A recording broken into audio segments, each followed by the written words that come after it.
CEC में आप सबका स्वागत है। आज हम लोग संचार माध्यम और जन आंदोलन पर विचार विमर्श के लिए बैठे हैं। हमारे साथ हैं पारसनाथ चौधरी, जो विदेश मामले के जानकार हैं और भारतीय और विदेशी अखबारों में लगातार लिखते हैं, भारतीय मुद्दों पर लिखते हैं और यूरोप के मुद्दों पर भारत के अखबारों में बराबर लिखते हैं। हमारे साथ हैं किशन कालजई, जो सब लोग एक मासिक पत्रिका के एडिटर हैं। लगातार पिछले लगभग 25-30 वर्षों से पत्रकारिता से जुड़े हुए हैं। अनेकों लेख इन्होंने लिखा है और जो सब लोग में ये उसका आमुख लिखते हैं वो बहुत ही लोकप्रिय हुआ है।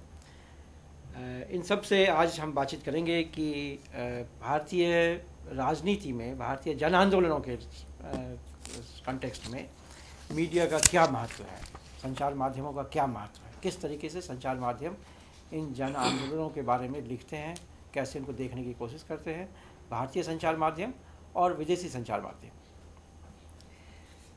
मज़े की बात यह है कि मीडिया का जितना विस्तार इस वक्त हुआ है, जैसे हिंदी के अखबारों में यदि लें तो एक अखबार का लगभग 5 करोड़ के आसपास वितरण होता है। जितने लोग आज की तारीख में टेलीविज़न चैनल्स देखते हैं, इतना दुनिया में कभी भी नहीं हुआ था। इसके साथ साथ कई विवादास्पद मुद्दे भी उभर कर सामने आए हैं। कई लोग कहते हैं कि मीडिया, जिसे हम कहते हैं कि स्वतंत्र मीडिया हमारा है कि नहीं, लोग मानने लगे हैं कि हमारा मीडिया स्वतंत्र नहीं है। कई लोगों का कहना है कि मीडिया ने बहुत से महत्वपूर्ण सवाल उठाए हैं। अलबत्ता थोड़ी बहुत परेशानी इसमें हो सकती है, लेकिन कुल मिलाकर भारतीय मीडिया बहुत ही स्वतंत्र है और समय समय पर इसने बहुत ही अहम भूमिका निभाई है। हाल के दिनों में अन्ना हजारे आंदोलन के दरमियान मीडिया ने जो भूमिका निभाई, उसको लेकर भी बहुत बहस जारी है। जो तरह तरह के जन आंदोलन भारत में चलते हैं, पानी को लेकर, पर्यावरण को लेकर या भाषा को लेकर, इन जन आंदोलनों का जो व्यू पॉइंट है उसको भी मीडिया बार बार लोगों के बीच में रखता है। इन सब को मिलाकर आज ये सवाल हमारे सामने है कि हम मीडिया को कैसे देखें, किस हद तक हम देखते हैं मीडिया का महत्व आज के जन आंदोलनों के लिए है, किस हद तक मीडिया जन आंदोलनों को जनता तक पहुंचाने का प्रयास करती है, या कई बार ऐसा भी लोग कहते हैं कि मीडिया जानबूझकर जन आंदोलनों को अंडर प्ले करती है, जानबूझकर जन आंदोलनों को लोगों तक पहुँचने से रोकने का भी प्रयास कर सकती है। इस विवाद को केंद्र में रखते हुए आज हम अपनी बातचीत शुरू करेंगे। सबसे पहले मैं किशन कालजई से बात करूंगा। किशन जी, आपको काफ़ी लंबा अनुभव है मीडिया का। आपको क्या लगता है कि आज की मीडिया जिस तरीके से अपनी रिस्पॉन्सिबिलिटी को निर्वाह कर रही है, उसके विषय में आपको क्या कहना है? देखिए, अभी जो मीडिया का जो अपना चरित्र है, मैं 1-2 मिनट में उस पर बात करना चाहूँगा कि आज से 50 वर्ष पहले का जो मीडिया था और आज का जो मीडिया है उसमें एक बुनियादी परिवर्तन है। मतलब पहले के ज़माने में था कि हमारे पास सिर्फ एक प्रिंट माध्यम होता था कि छापे के अखबार होते थे या पत्रिकाएं होती थी, उसी बहाने हम जनता तक जाते थे और व्यवस्था अपनी बात पहुंचाती थी और जनता की भी बात जाती थी। लेकिन जैसे जैसे टेक्नोलॉजी बदलती गई या आप कहें विकसित होती गई, उसके साथ साथ मीडिया का चरित्र भी बदलता गया। अब मीडिया अब इलेक्ट्रॉनिक माध्यम है, जिस माध्यम में भी हम लोग आज बात कर रहे हैं। उस संचार माध्यमों के भी इतने अब रूप आ गए हैं कि फेसबुक है, ट्विटर है, मोबाइल है, तो ये सारे संचार माध्यमों के दायरे में आते हैं। अब जब ये बहस होती है कि मीडिया कितना स्वतंत्र है और कितना निष्पक्ष है, तो उसके साथ साथ हमें ये बात भी उसी महत्ता के साथ उसको अहमियत दिए हुए ये बात कहनी होगी कि अगर कोई संचार इस तरह के जितने चैनल हैं या संस्थान हैं, चाहे वो सरकारी हो या गैर सरकारी संस्थान हो, किसी तथ्य को छिपाना, दबाना चाहें तो वो अब संभव इसलिए नहीं है कि अब संचार माध्यमों का ऐसा चरित्र है कि व्यक्तिगत पहल पर भी अब चीज़ें बाहर आ जाती हैं। वो अरब का आंदोलन हमारे सामने है कि अगर वहाँ फेसबुक नहीं होता तो उतना बड़ा वो आंदोलन नहीं होता। और आज भी आप इन माध्यमों को देखें तो उसमें एक से एक चीज़ें, मतलब कोई फेसबुक पर पोस्ट करता है, वो चीज़ें फिर दूसरे को लेते हैं, तीसरे को लेते हैं और धीरे धीरे एक आंदोलन वहाँ भी हो सकता है। हो रहा है। तो एक तरह से साइबर स्पेस में इतनी एक्टिविटी हो रही है, लेकिन यह कहते हुए हम ये नहीं कह रहे हैं कि जो एक मीडिया का पूंजीवादी चरित्र है, पूंजी जिस तरह से उसको नियंत्रित कर रही है, तो उसमें जो उसकी अब संस्कृतियाँ हैं उसको हम नज़रअंदाज नहीं कर सकते। लेकिन अब ये बैलेंस की बात है कि हम इसको किसको कितना महत्व देते हैं, किसके लिए कितना हमारे पास स्पेस होता है और किसका उपयोग कितना हो सकता है, इस पर यह निर्भर करता है। 2-3 बातें आपने कही हैं। एक बात तो आपने कही है कि साइबर स्पेस है, जो बड़ी इंटरेस्टिंग बात है कि एक नई चीज़ है ये साइबर स्पेस। अभी भी भारत का जो साइबर स्पेस है उसको बहुत से लोग वहाँ तक नहीं पहुँच रहे हैं। मुझे लगता है कि भारत में साइबर स्पेस तक पहुँचने वालों की संख्या मुश्किल से 10% होगी। हाँ, 10 से ज़्यादा नहीं। हालांकि ये 10% वो लोग हैं जो लोग प्रॉब्ली सोसाइटी के लिए मैटर करने लगे हैं आजकल, जो पढ़े लिखे लोग हैं, प्रबुद्ध लोग हैं, शहरों में रह रहे हैं, सक्षम लोग हैं। चूँकि वो लोग उस स्पेस को एक्सेस करते हैं, इसलिए ये हो सकता है कि उनका बड़ा इंपॉर्टेंस हो। लेकिन अभी भी गांव के बड़ी संख्या में लोग अभी तक गांव में साइबर स्पेस में नहीं गए हैं। क्या भारत जैसे देश में साइबर स्पेस का इतना इंपॉर्टेंस हो सकता है? जैसे आजकल आप देखेंगे बहुत सारे राजनीतिक दल हैं जो साइबर स्पेस में अपना प्रचार करते हैं, जो फेसबुक पे अपना प्रचार करते हैं। किसी शहर में शायद ये प्रचार फिर भी ठीक हो, किसी यूनिवर्सिटी के अंदर ये बहुत महत्वपूर्ण है, लेकिन यदि किसी देश में साइबर स्पेस में प्रचार करें तो कितना हद तक ये सही हो सकता है? ये एक महत्वपूर्ण बात मुझे लगता है। मैं पूंजी के नियंत्रण की बात पर बाद में आऊँगा, भाषा के सवाल पर बाद में आऊँगा, और फिल्म का जो समाज के शक्ति संतुलन के साथ जो मीडिया का जो शक्ति संतुलन के साथ संबंध है उस पर बाद में आऊँगा। अभी मुझे ये बताइए कि आपका पारस जी क्या ख्याल है इस विषय में कि साइबर स्पेस जिसे कहा जा रहा है उसका क्या महत्व है भारतीय समाज में? क्या उसे भी एक मीडिया हम मान के चलें? बहुत बड़ी संभावनाएं मीडिया की, और मेरी राय में दुनिया में डिजिटलाइजेशन ऑफ डिसेंट एक बहुत बड़ी घटना मानी जाती है। पहली बार आदमी को, मैं मानता हूँ आदमी रैशनल से ज़्यादा वो डिसेंटिंग है, डाइसेंटिंग है। रैशनल हो या ना हो, विरोध करने की प्रवृत्ति ज़्यादा है। और वो जो अंडरटो है जो आदमी का अपोजिशन या एंगर का, उसको मीडिया किसी न किसी फॉर्म में उसको इंटेंसिफाई करने का काम करती है। तो उस माने में जो साइबर मीडिया है, जो साइबर वर्ल्ड है, या जिसको वर्चुअलाइजेशन की जो संभावना है, वो उसको बहुत जोर से आगे कर दिया है। ये एक बड़ा परिवर्तन हुआ है।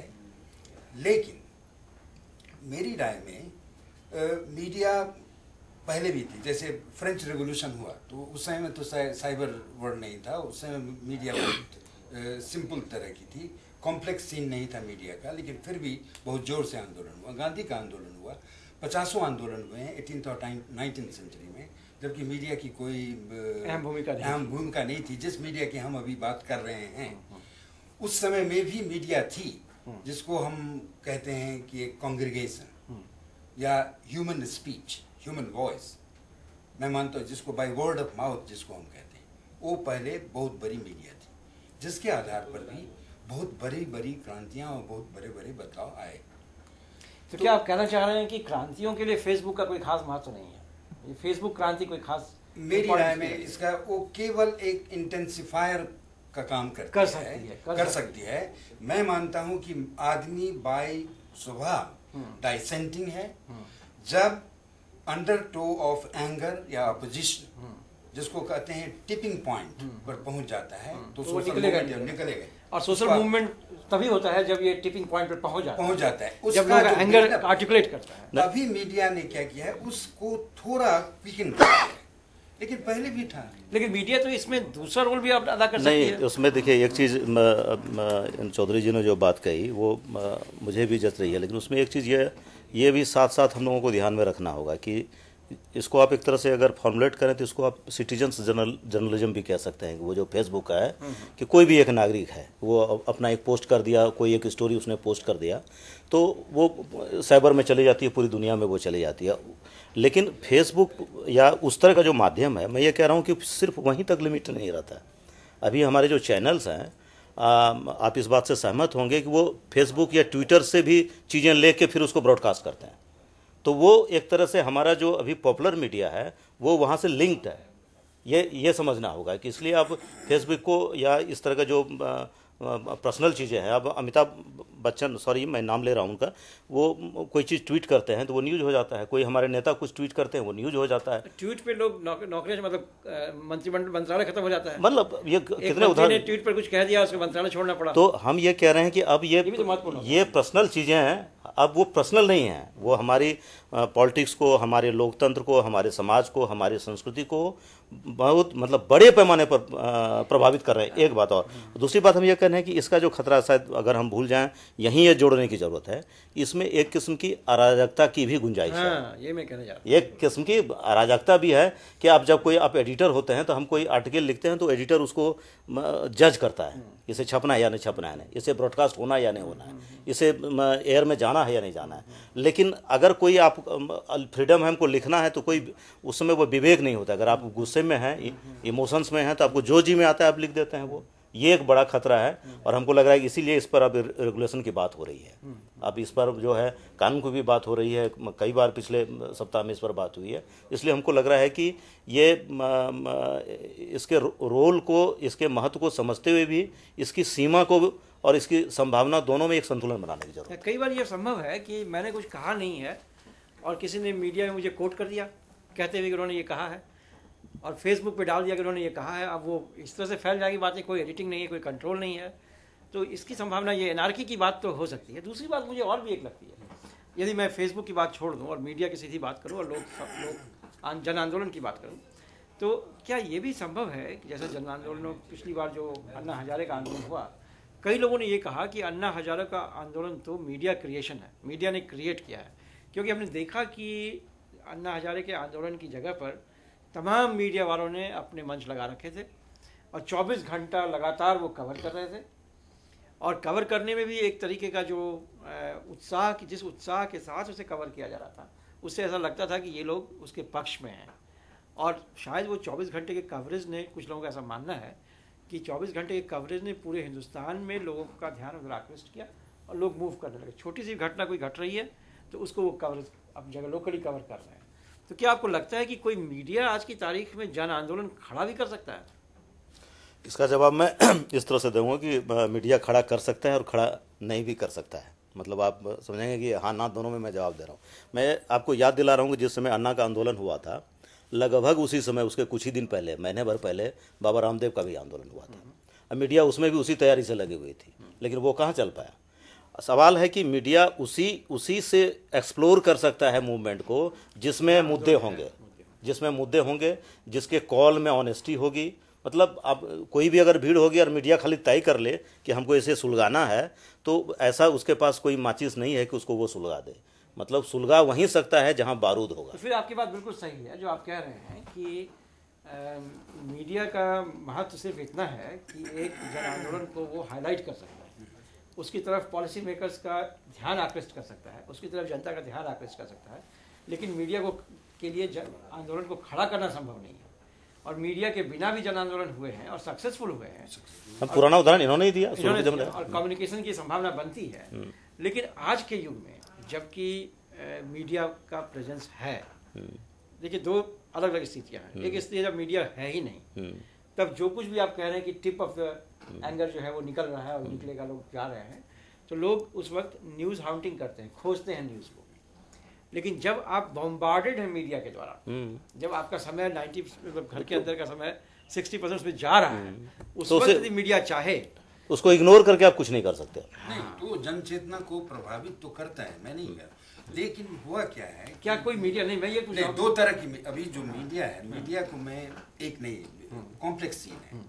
छोटी मीडिया है, बड़ी मीडिया है, स्मॉल जर्नलिज्म है, जिसको अखबार, हिंदी अखबार है, छोटे छोटे अखबार है, उसका उनकी भी भूमिका, अल्टरनेटिव मीडिया है, अल्टरनेटिव मीडिया है। लेकिन मीडिया दो तरह का होता है। एक तो सपाट मीडिया होती है जिसको लोग डेवलपमेंट जर्नलिज्म भी कहते हैं, और दूसरा होता है एडवर्सेरियल मीडिया, जो किसी भी फॉर्म में, किसी भी स्तर पर जो प्रतिष्ठान है उसका वो खिलाफ करता है। अमेरिका में जर्नलिज्म की स्कूल में जब पढ़ाया जाता था पहले, तो जब डेफिनेशन की बात होती थी तो कहता था कि बदतमीजी का संस्थाईकरण जर्नलिज्म होता है। अगर आप बदतमीज नहीं हैं तो आपको जर्नलिज्म में जाने का अधिकार नहीं है, या उस प्रोफेशन को वर्क करने का अधिकार आपको नहीं है। तो सपाट मीडिया जो है उसकी तादाद भी बहुत जोर से बढ़ी है इस दुनिया में। अभी आज के तारीख में आज का जो हिंदुस्तान है उसमें जो हमारी इलेक्ट्रॉनिक मीडिया या प्रिंट मीडिया, जो भी मीडिया है वो एडवर्सेरियल नहीं है, अभी सपाट हो गया। ये इंटरेस्टिंग, ये मामूली बात नहीं है, मामूली घटना नहीं है। और मैं आपको एक दर्जन उदाहरण दे सकता हूँ जहाँ मीडिया बिल्कुल चयनात्मक हो गई है और वह काम नहीं करती है जो उसको करना चाहिए। रिस्पॉन्सिबिलिटी का डिरेलिक्शन है, मैं मानता हूँ। तो इस बात को ध्यान में रखना पड़ेगा कि किस मीडिया की आप बात कर रहे हैं। नहीं, इसमें हम कुछ थोड़ा जोड़ना चाहते हैं। ये बात, ये मैं पूरी तरह से इस बात से सहमत नहीं हो रहा हूँ कि पिछले हाल के दिनों में आप जो देखें, जो हमारे यहाँ प्रमुख घटनाएं हुई आज, उसमें आप पक्ष विपक्ष देख सकते हैं कि मीडिया ने किसका पक्ष लिया, किसका पक्ष नहीं लिया, लेकिन जो बड़ी बड़ी घटनाएं हुई उसका उजागर इसी मीडिया ने किया है, इसी कॉर्पोरेट हाउस ने। चाहे वो बोफोर्स का मामला हो, या गुजरात का दंगा हो, भागलपुर का दंगा हो, या अभी जो राडिया वाला प्रकरण हुआ है, मतलब उसमें तो यही जो कॉर्पोरेट मीडिया है, जो पॉपुलर मीडिया है, इसी ने इसको उजागर किया है। तो इसलिए इस मीडिया के भी जो प्रगतिशील तत्व हैं, मतलब ये शब्द इनका, ये चीज़ मैं मानता हूँ कि ये चूजी है कि हम किस पर करेंगे। दूसरे जो जन आंदोलन हो रहे हैं, कई मेधा पाटकर का आंदोलन है, वो ज़्यादा महत्वपूर्ण आंदोलन था, लेकिन कहाँ उसको मीडिया ने उस तरह से लिया, नहीं लिया। लेकिन मीडिया बिल्कुल, मैं ये कह रहा हूँ कि मीडिया की दुकानदारी जिसमें चल रही है, उसके धंधे जहाँ विकसित होते हैं, और उसके साथ जब कोई उसको मुद्दा मिल जाता है तो उसमें वो पूरी जी जान से लग जाता है। लेकिन इसका रोल खत्म हो गया है, ये मैं नहीं मानता हूँ।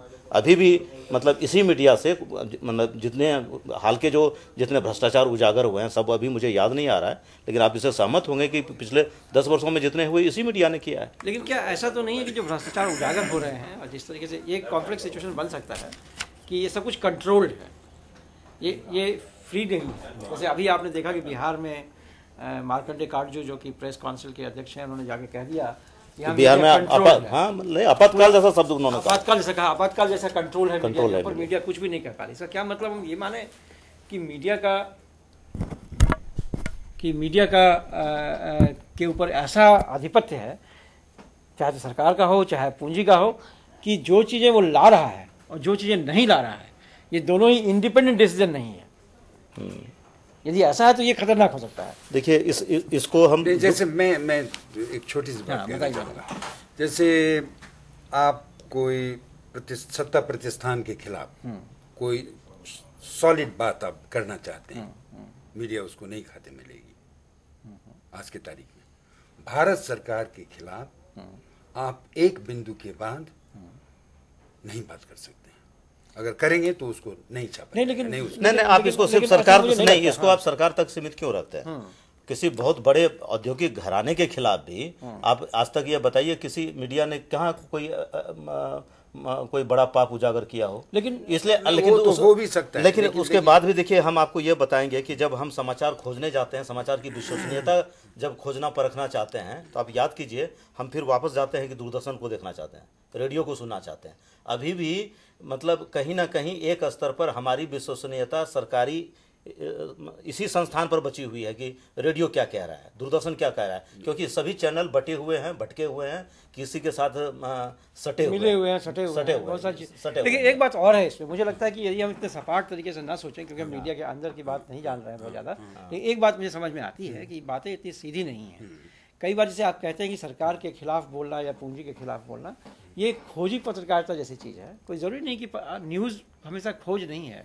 न्यूज़ तो वो है जो कि आप तक पहुंचने के लिए उद्धत है और आप उसे समेट के चीज़ों को समेट के जनता तक पहुंचा रहे हैं। हम लोग जब हम लोग अगर एक छोटी सी बात, ब्लैक धन, काला धन स्विट्जरलैंड के अखबार में, यूरोप के अखबार में भारत के बारे में छप रहा है कि लोगों का सूची में नाम है, क्या है, कहाँ है। आप उसकी बात यहाँ करिए, आप नाम बोलिए, आप कुछ करिए, कोई ब्लैकआउट हो जाता है।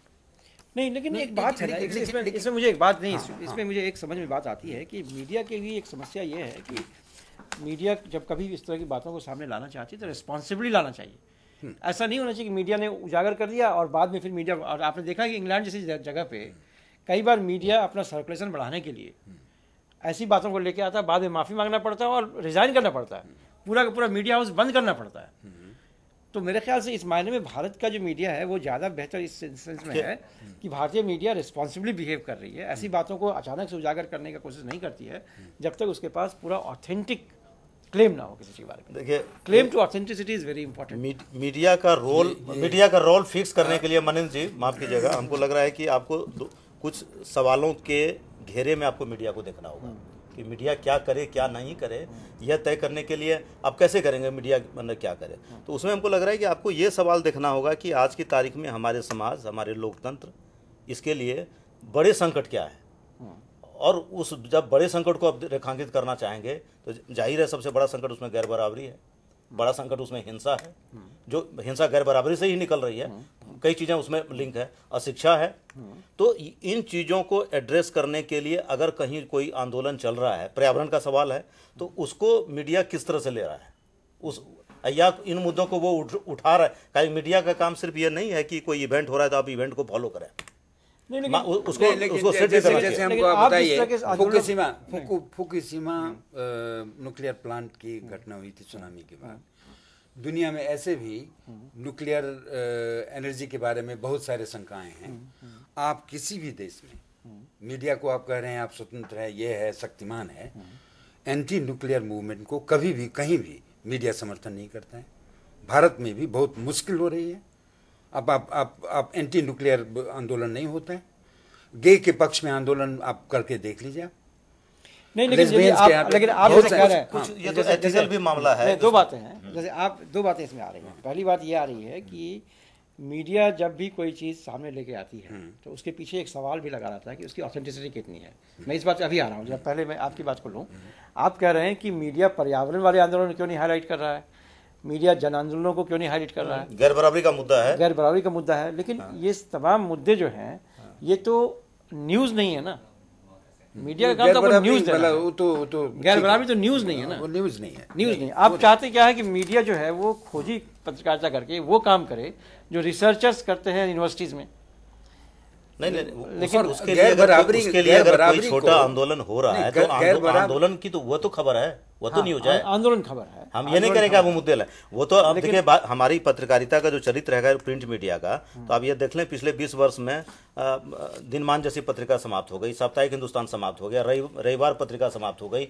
मतलब ये हिंदी की एक से एक अच्छी पत्रिकाएं चली गई नहीं है, ये उस तरह से एक भी जो ऐसी पत्रिका जिसकी अखिल भारतीयता हो हिंदी में, वैसी हिंदी की कोई एक पत्रिका नहीं है जो विचार वाली हो। ये संकट पत्रकारिता का कि हिंदी का है? नहीं, अब फिर हिंदी का अखबार बढ़ रहा है। हिंदी का हिंदुस्तान अखबार पहले दिल्ली में छपता था, अब लखनऊ में छप रहा है, मेरठ में छप रहा है, देवघर से छप रहा है, रायपुर से छप रहा है। लेकिन आप इस बात को भूल रहे हैं। नहीं तो नहीं कि दिनमान जो सामग्री परोसती थी, अब वो उसके लिए 50 चैनल्स उपलब्ध हो गए हैं। उस तरह की बात को समझने के लिए हम इसको इस तरह से कहेंगे नहीं, हम यह कहेंगे कि अभी की जो पत्रकारिता है या जो पत्रकारिता के धंधे में जो लोग हैं उनके लिए विचार महत्वपूर्ण नहीं है, उनके लिए बाजार महत्वपूर्ण है। वो ये नहीं चाहते हैं कि विचार फैले, उनको यह है कि किसी तरह से हमारा सर्कुलेशन कैसे बढ़ जाए। आपका तो इसलिए अगर आप जर्नलिज्म को आप व्यूज ही थोड़े आप बनाएंगे। नहीं, व्यूज आप नहीं बनाए, लेकिन आप जब मोतिहारी में जब अखबार पढ़ रहे हैं तो आपको हम मगध भी मालूम होना चाहिए। आप अवध में हैं तो आपको अंग मालूम होना चाहिए। यहाँ तो आप एक पेज ऐसा बना रहे हैं। ये एक बड़ी समस्या हो रही है मीडिया के साथ। बिल्कुल, हम कह रहे हैं तो मीडिया का चरित्र बदल रहा है, इतना लोकलाइज हो जा रहा है, इतना लोकलाइज है कि अगर आप संथाल पढ़ना में हैं तो आपको मोतिहारी मालूम नहीं होगा बिहार में, अवध में है तो आपको मगध मालूम नहीं हो रहा है आपको।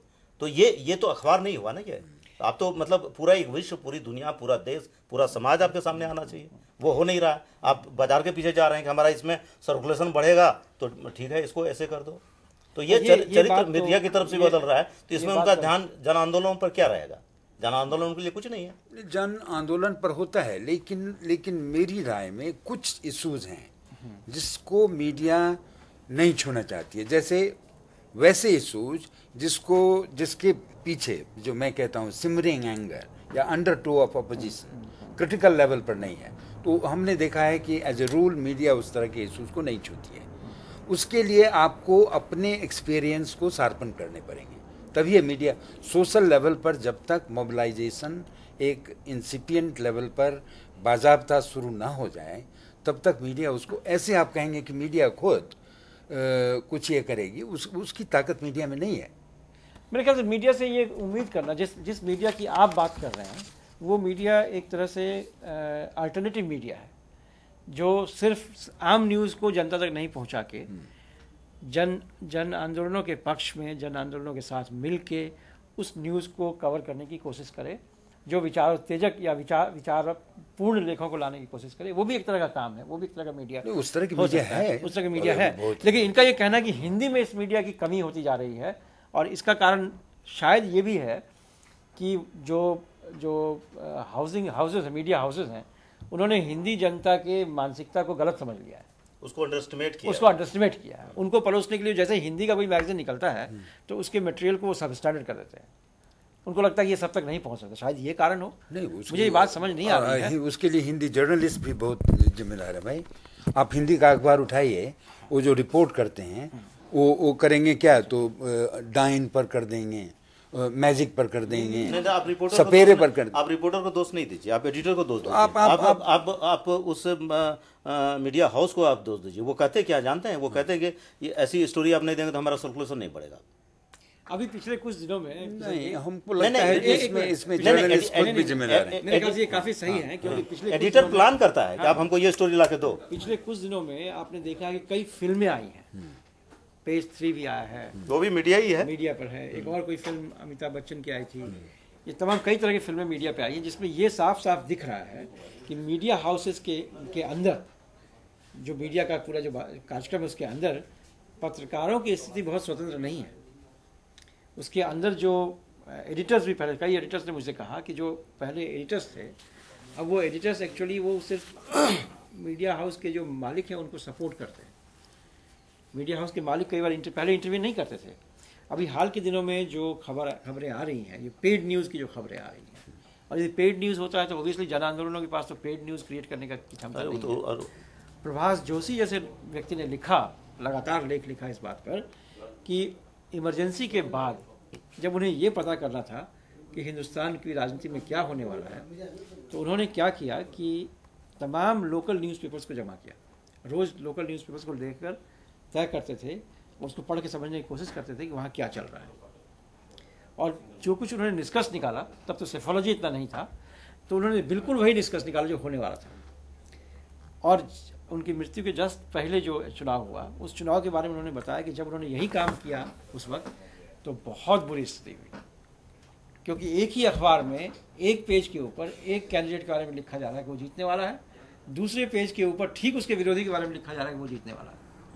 और इसीलिए आपने देखा होगा कि सुप्रीम कोर्ट में केस चल रहा है पेड न्यूज़ के ऊपर, अभी जजमेंट भी आ रहा है कि उनको पनिश किया जाए पेड न्यूज़ के ऊपर। फिर आपने ये भी देखा कि कई लोगों ने आर्टिफिशियली न्यूज़ क्रिएट कर लिया, और एक प्रसिद्ध पत्रकार महोदया को 2 साल के लिए मीडिया पे आने से बैन कर दिया गया। तो ये ऐसा लग रहा है कि जो ऑटोनॉमी है पत्रकारों की, वो ऑटोनॉमी भी कहीं ना कहीं खो रही है, और यही कारण है कि कई बार उनको अंदर उनके अंदर भी घुटन सी एब्सोल्यूट ऑटोनॉमी तो नहीं होगी ना, क्योंकि अगर तब तो आप फिर अपने घर पर जाके अपना खुद आप अखबार चलाइए या आपका चैनल नहीं। ऑटोनॉमी जो आप कह रहे हैं वो एब्सोल्यूट तो नहीं होती है, लेकिन उसके अंदर बहुत सारी संभावनाएं हैं कि आप एडवर्सेरियल हो सकते हैं, आप क्रिटिकल हो सकते हैं, आप जो चाहें एक लिमिट तक हो सकते हैं। आप देखिए, इसमें देखिए जो पेज 3 अखबार, पेज 3 जो फिल्म बनी थी, जब उनके पास वो क्रिटिकल न्यूज़ आया तो मना कर दिया गया उसको, उसकी नौकरी चली गई। ये संभावना बन सकती है। वो तो आज अभी भी हो रहा है। अभी आप शुरू में जो जैसे बिहार की आप चर्चा कर रहे थे, बिहार सरकार के खिलाफ अगर कोई एडिटर, कोई रिपोर्टर लग जाएगी, ये छपना है या छापना है, तो उसकी नौकरी चली जाती है। कई लोग वहाँ से ये मतलब ये हटाएगा। देखिए, आप लोग शायद काटजू को बहुत ज्यादा गंभीरता, काटजू की बात को, काटजू जी बहुत मैंने बोलने में मुझे लगता आपके है दयालु सोचने के लिए वो काफी नहीं, मुझे ऐसा लगता है उनके हम सोचने के बारे में हमको सीरियस नहीं, लेकिन बात नहीं कर रहा हूं, लेकिन हम ये बात कर रहे हैं कि पत्रकार की जब ऑटोनॉमी की बात हम करते हैं कि पत्रकार कितना स्वतंत्र है, तो हम चाहेंगे कि इस चीज को हम लोग थोड़ा अभी की संस्कृति से भी जोड़ें।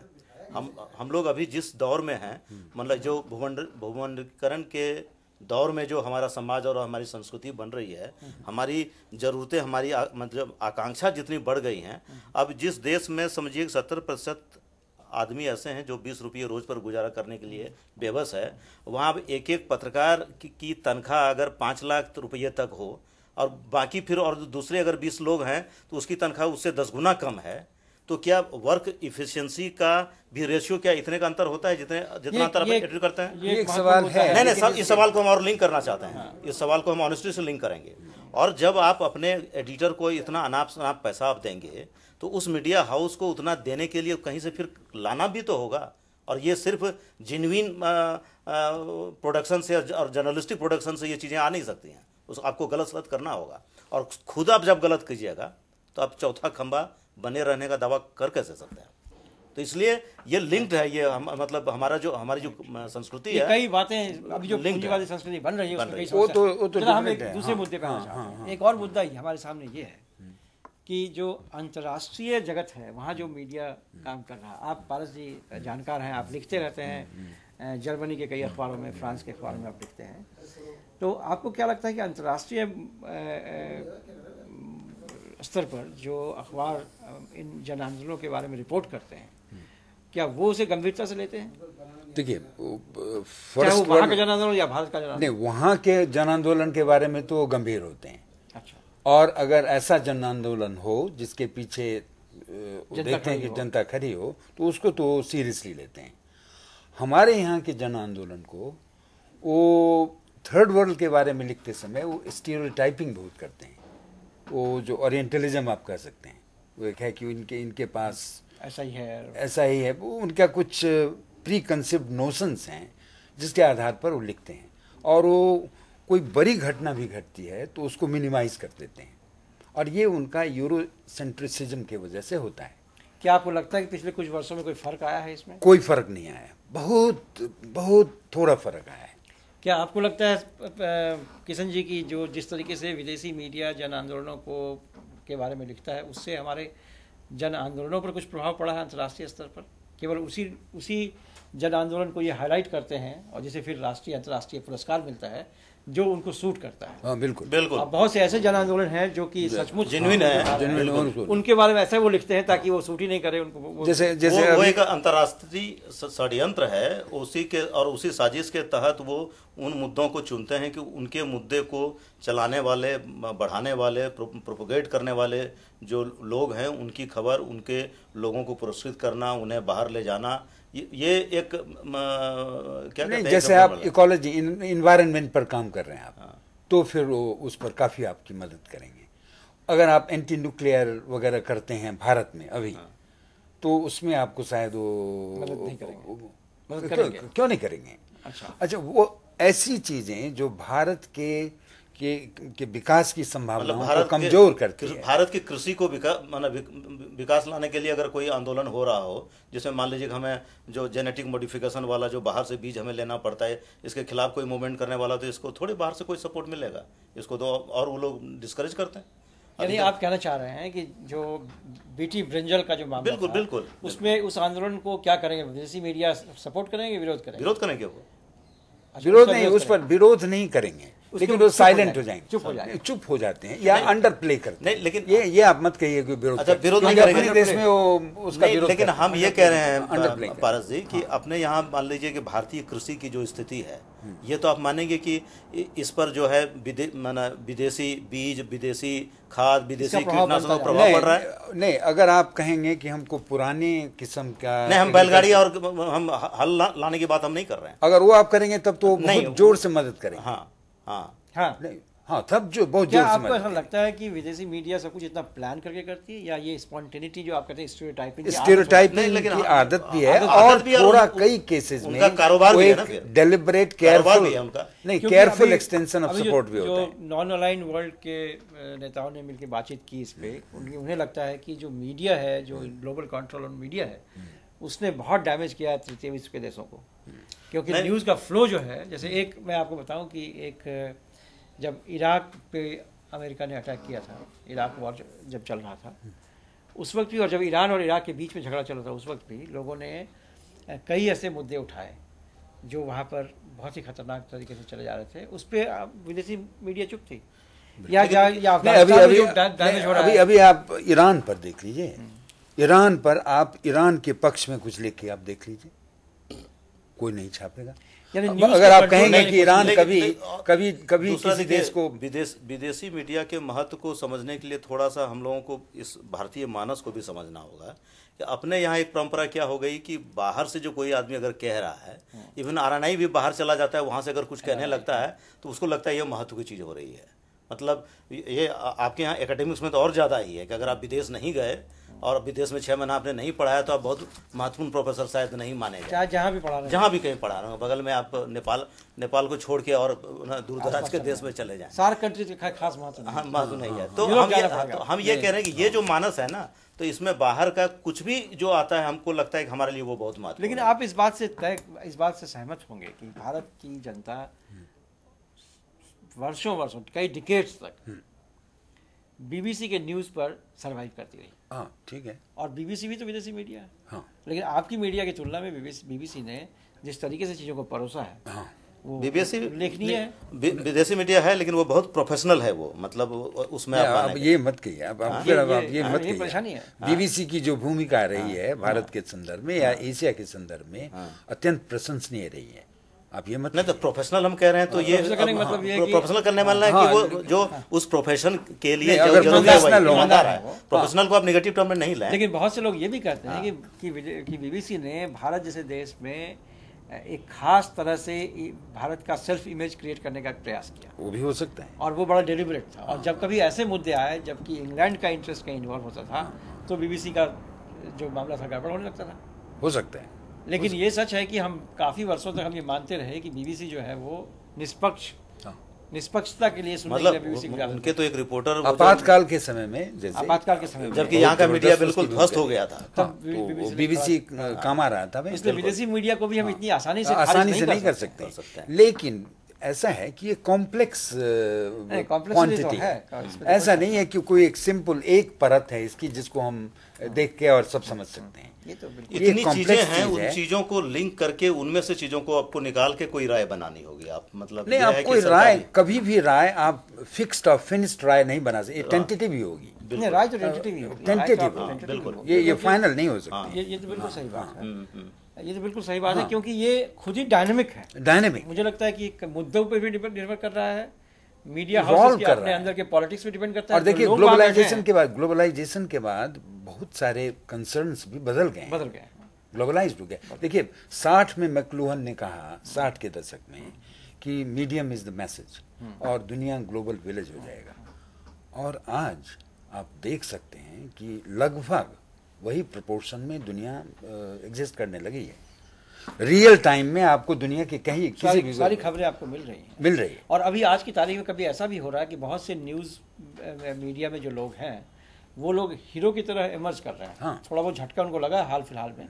ये तो वर्षा दत्त एक ऐसी पर्सनालिटी के रूप में इवॉल्व हो रही थी जो कई यंग लोग अपने आप को उस रूप में देखना चाहने लगे थे कि ये कहीं जाती हैं और बेबाकी से सवाल पूछती हैं और तमाम तरह का डिबेट क्रिएट करती हैं। एक तरह से उनका बड़ा पब्लिक प्रेजेंस सडनली हो गया था, जो कि पहले प्रिंट मीडिया में इतना बड़ा पब्लिक प्रेजेंस नहीं होता था। लेकिन राडिया कांड के बाद उसकी हालत खराब हो गई। हो सकता है बहुत सारी चीजें। नहीं तो ये तो देखिए मतलब मीडिया में तो ये सांप सीढ़ी का खेल चलता है कि आप चले गए 98 पे, फिर वो सांप काटा तो आप 18 पे आ गए, फिर कोई आपको सीढ़ी मिल जाएगी, चढ़ जाएंगे।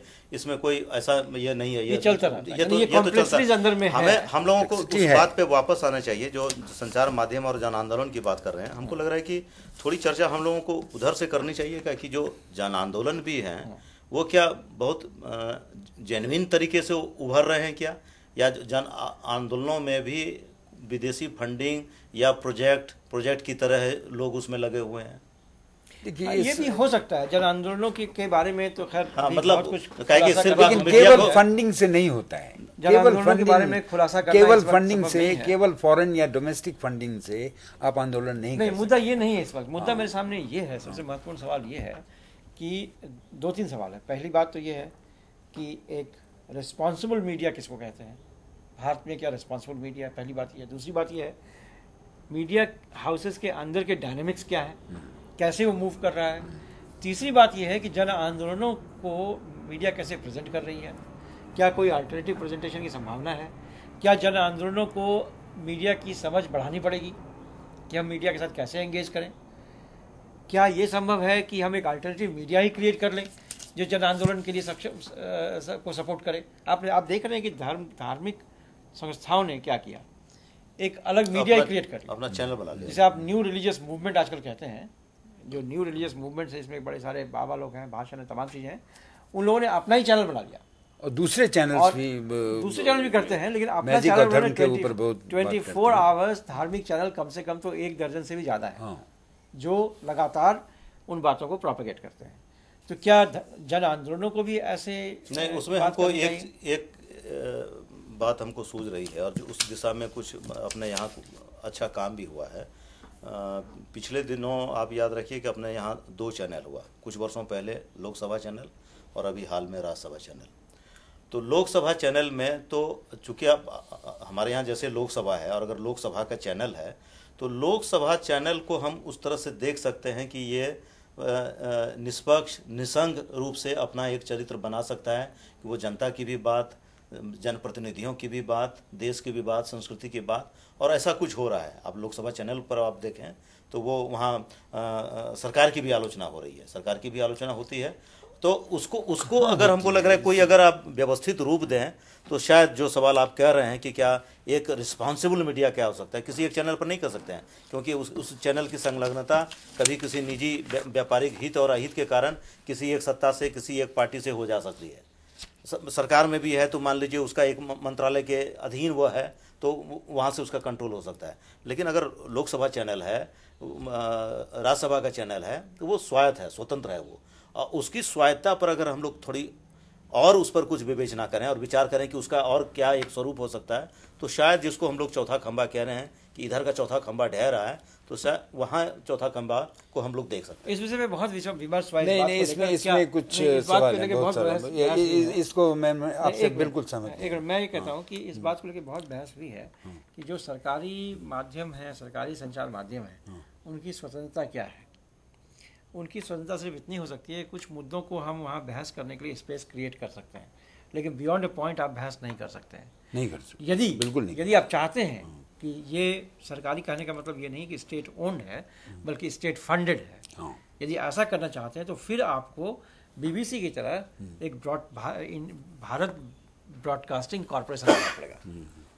भारत ब्रॉडकास्टिंग कॉरपोरेशन जो है वो, जिसकी ऑटोनॉमी आपको गारंटी करनी पड़ेगी, जो उसका जो संचालक होगा उसका, या जो अध्यक्ष होगा उसका, जिस तरह से बीबीसी के फंड की गारंटी है, उसकी पूरी ऑटोनॉमी है, वैसा एक ऑटोनोमस मीडिया। मैं तो वही कह रहा हूँ कि इन चैनलों की स्वायत्ता के बारे में और आप विचार करें, क्योंकि ये लोकसभा और राज्यसभा तो सरकार के अधीन नहीं है। कैसे नहीं है? नहीं क्या है। आप कह रहे हैं? ये दूरदर्शन का ये आप पार्लियामेंट, क्या बात आप कर रहे हैं? पार्लियामेंट भारत सरकार के अधीन कैसे होगा? क्या आप समझते हैं? नहीं, भारत सरकार के अधीन नहीं है, लेकिन रूलिंग पार्टी, जिस पार्टी की मेजोरिटी होती है, आप क्या बात कर रहे हैं? उससे बाहर निकल के कुछ प्रैक्टिस में आप कह सकते हैं। आप जो कह रहे हैं वो बिल्कुल उसके पीछे उसका कोई आधार नहीं। इमरजेंसी के दरमियान ये चैनल्स होते, तो इन चैनलों पे आप यदि इमरजेंसी के खिलाफ बोलते तो बोल सकते थे आप, लेकिन आप ये तो आप क्या बात कर रहे हैं? आप कहना मुश्किल था, कहना मुश्किल, गलत बात है। लेकिन हाँ, ये हो सकता था। मैं जो बात ऑटोनोमस आपने क्रिएट कर, जो आप कह रहे हैं, जो बीबीसी के लाइन्स पर अगर आप एस्टैब्लिश करें तब ये बात बन सकती है। लेकिन अब मेरे ख्याल से उसकी भी जरूरत नहीं है। अब ये हो गया, एक सेकंड में ये कहूँ, अब तो ये हो गया कि आप ग्रेजुअली ये महसूस करेंगे कि लोगों तक पहुंचने के, जो आपने शुरू में बात की थी, इतने सारे चैनल्स हो गए हैं कि इतने सारे चैनल्स हो गए कि इनका रोल अपने आप, जिसको आप मीडिया कम होता जा रहा है। बिल्कुल, जिसको आप मीडिया नहीं भी कहेंगे, उसके माध्यम से भी आपको ऐसे समाचार मिल रहे हैं, मतलब कोई ज्ञान मिल पर्दाफाश रहा अगर है। आपको करना होता है अकेले चाहें तो उसको कर ले सकते और हैं। इस माने समाचारों में का प्रभाव पड़ रहा है। और इस मजे की माने बात में ये है इस कि उन माने में समाचारों को लेकर आंदोलन खड़े हो जा रहे हैं। हाँ, समाचारों को दुनिया भर में लोग बातचीत करने लगते हैं। अब इस मायने में समय ब्लॉगिंग बदल रहा है। ब्लॉगिंग ही हाँ, है, राइट। तो उसको आप कह रहे हैं मीडिया है, लेकिन वो ब्लॉगिंग क्या है? वो तो इंडिविजुअल का अपना एक ये है। तो मैं दूसरी बात कह रहा था कि अभी हुआ क्या है कि दुनिया में डिजिटलाइजेशन, ग्लोबलाइजेशन वगैरह ये सब, ये जो microchips revolution, technology, high technology revolution, सबसे हुआ है क्या कि आम लोग भी जो बहुत धनी भी नहीं है या इकोनॉमिकली ठीक भी नहीं है, गरीब है, जिसको कुछ नहीं है, उनके पास भी आज वो सूचनाएं हैं जो पहले केवल बड़े लोगों को हो सकता था, एरिस्टोक्रेट्स को हो सकता था। सूचनाओं के मामले में तो सूचना बहुत- के मामले में तो सूचना का विस्फोट हो गया, और उसने एक तरह की ताकत, सूचना का मतलब होता है ताकत, सूचना का मतलब होता है ट्रांसपेरेंसी, सूचना का मतलब होता है डार्कनेस का खात्मा। तो आदमी बहुत मजबूत हो गया है इस सूचना के प्रवाह के कारण, और उसका दिमाग किसी और लेवल पर काम कर रहा है। और जो पॉलिटिकल पार्टीज हैं, जो एस्टेब्लिशमेंट है, उसका जो एहसास है और जो जनता का एहसास है, दोनों में फर्क है। और इसीलिए जो भी आंदोलन आजकल हो रहे हैं वो सारे के सारे आप देखेंगे जो पोस्ट पॉलिटिकल हो रहे हैं, जो कन्वेंशनल पॉलिटिकल मीन्स हैं, ये एक बहुत उसका महत्वपूर्ण बात है। एक चीज जरा सा इस पर विचार करना चाहेंगे क्या, कि जैसे हम लोग जब स्वायत्तता की बात कर रहे हैं तो जिस तरह से मान लीजिए कि अपने यहाँ कार्यपालिका, न्यायपालिका, विधायिका, ये तीन है, और इसके बाद इसके बियॉन्ड हम लोग फिर चौथा खंभा में प्रेस को देखते हैं, और उसमें जैसे इलेक्शन कमीशन इंडिपेंडेंट है उस तरह से, तो क्या यहाँ हम लोग कोई एक उसी तरह से सूचना आयोग की कल्पना नहीं कर सकते? मतलब जो इस तरह के जो सरकारी चैनल्स हैं, जो सरकारी समाचार माध्यम हैं, उसको कंट्रोल करें? नहीं, सूचना का आयोग, सूचना का नहीं, के लिए मतलब कोई न्यूज देखिए, भारत इसलिए भी बैकवर्ड देश माना जाता है क्योंकि हमारे यहाँ ministry of information and broadcasting है।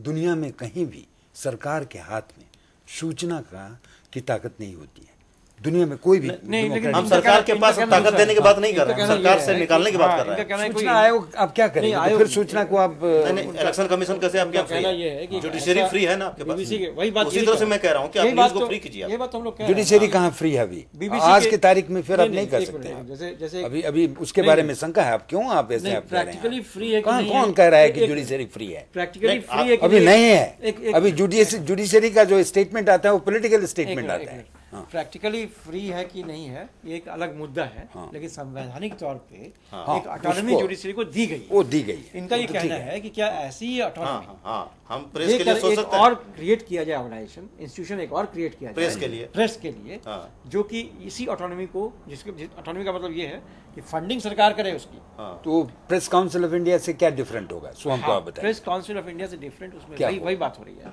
कि प्रेस काउंसिल ऑफ इंडिया से डिफरेंट इसमें इस मायने में प्रेस- होगा कि प्रेस काउंसिल ऑफ इंडिया के पास इस वक्त कोई अखबार नहीं है ना, उसके पास कोई चैनल नहीं है, कोई न्यूज नहीं। फाइनेंशियल पावर भी नहीं है। नहीं, चैनल और यदि अखबार वो क्यों नहीं, नहीं? एक मिनट, यदि कॉर्पोरेशन बनता है आपका, तो कॉर्पोरेशन बनने का मतलब है कि उसके पास फाइनेंशियल कैपेसिटी है कि वो सपोर्ट कर सके मीडिया को। फाइनेंशियल कैपेसिटी है कि वो ऑटोनॉमी को बरकरार रखने के लिए, सपोज आज की तारीख में आपकी मीडिया डिपेंड कर रही है एडवर्टीजमेंट के ऊपर। जैसे प्रिंट मीडिया तो सरकारी एडवर्टीजमेंट उसके लिए बहुत महत्व रखता है। अब यदि आपने कोई ऐसा पोजीशन लिया जो सरकार के खिलाफ है, तो आपको सरकारी एडवर्टीजमेंट नहीं मिलेंगे, आप बंद हो जाएंगे। तो बहुत सारी चीज़ें मीडिया में जो आप पहले कह रहे थे कि बहुत सारी ऐसी बातें आप नहीं छाप सकते हैं, क्योंकि कई बार वो सरकारी एडवर्टीजमेंट का भी मामला रहता है।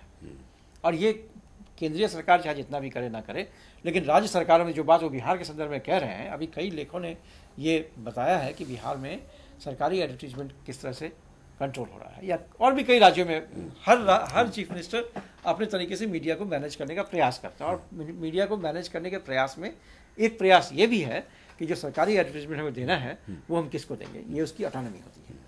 तो यदि कोई ऐसा BBC कॉर्पोरेशन जैसा हो जिसको गवर्नमेंट एनुअल बजट दे कि भाई इंफॉर्मेशन क्रिएट करने के लिए ऑटोनमस ऑर्गेनाइजेशन है, जिसको हम एनुअल बजट देते हैं, जिसका बजट इस बात पर निर्भर नहीं करता है कि वो सरकार के पक्ष में इंफॉर्मेशन क्रिएट कर रही है या विपक्ष में information, autonomous independent view point create करने के लिए मीडिया को फंड करे सरकार। ये एक बात बहुत दिनों से चर्चा में वो है। वो तो है, लेकिन तो एक इंस्टीट्यूशन होगा ना, लेकिन अब पूरे मीडिया सीन को कैसे आप कवर नहीं, करेंगे? फिर वही जो एक इंस्टीट्यूशन, फिर तो आप रेगुलेशन की बात आ जाएगी। नहीं, रेगुलेशन नहीं, वही जो एक इंस्टीट्यूशन होगा, वो इंस्टीट्यूशन ऐसा मीडिया क्रिएट करे जो उसकी विश्वसनीयता बढ़ जाए। बीबीसी भी बहुत आइडियल नहीं है, बीबीसी के बारे में भी बहुत रिलेटिवली वैसा हो, और उसमें और भी ऑटोनमस क्रिएट करने की कोशिश की जाए, लेकिन बाकी जो प्राइवेट मीडिया है वो उसके साथ कम्पीट करे फिर न्यूज़ के लिए। बहरहाल हम इस बहस को यहाँ छोड़ना चाहते हैं, ये हमको इस बहस से आगे हम बढ़ना चाहते हैं इस मुद्दे को लेकर कि जो एक तो हो गया सामाजिक आंदोलनों को लेकर क्या चल रहा है, कॉन्फ्लिक्ट रिपोर्टिंग कैसे की जा रही है, ये भी एक बहुत अहम मुद्दा है, क्योंकि वहाँ जन आंदोलनों के अलावा भी वैसे कई सवाल उठ जाते हैं। जो जिन एरियाज़ में देश के अंदर जनसंघर्ष चल रहा है, जन आंदोलन और जनसंघर्ष में थोड़ा मैं डिफरेंस करना चाहूँगा।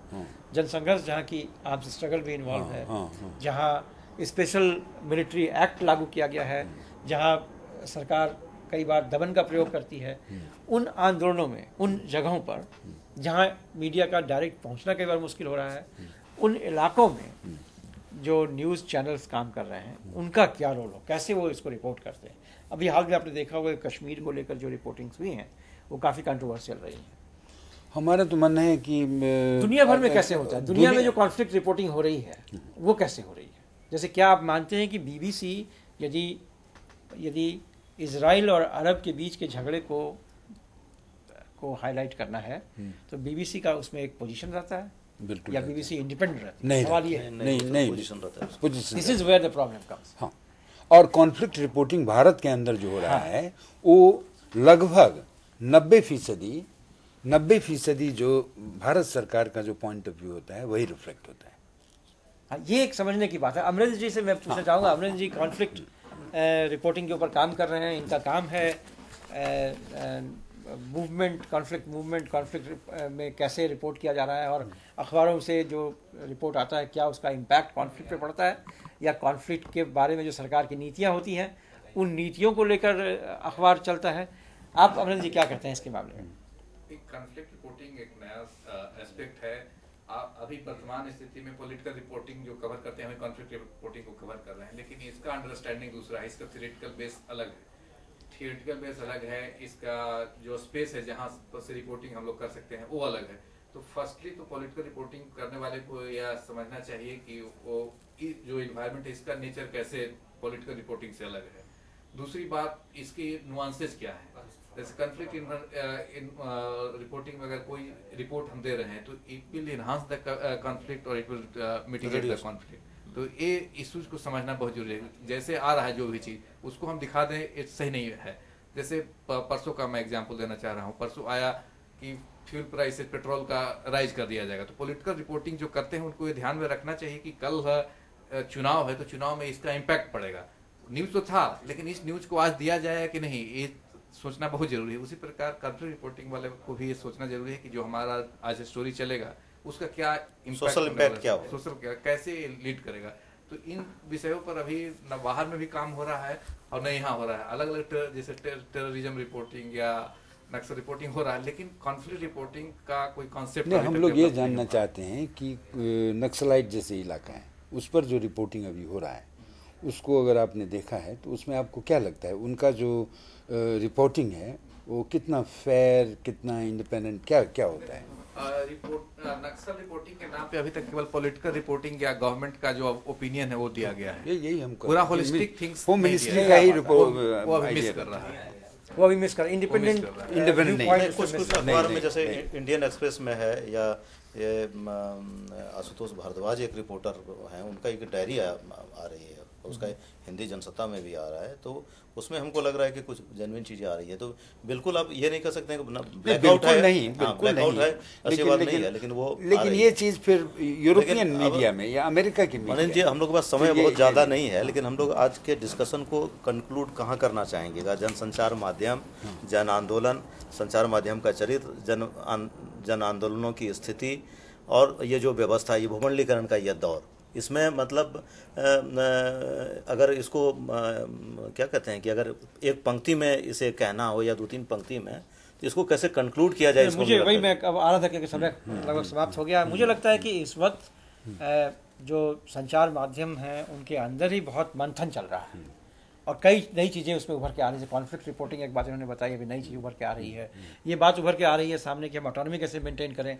ये बात भी उभर के सामने आ रही है कि जो जो जो जो आंदोलनकारी जो पत्रकार हैं और जो मीडिया हाउसेज हैं उनके बीच में डिफरेंस आ रहा है।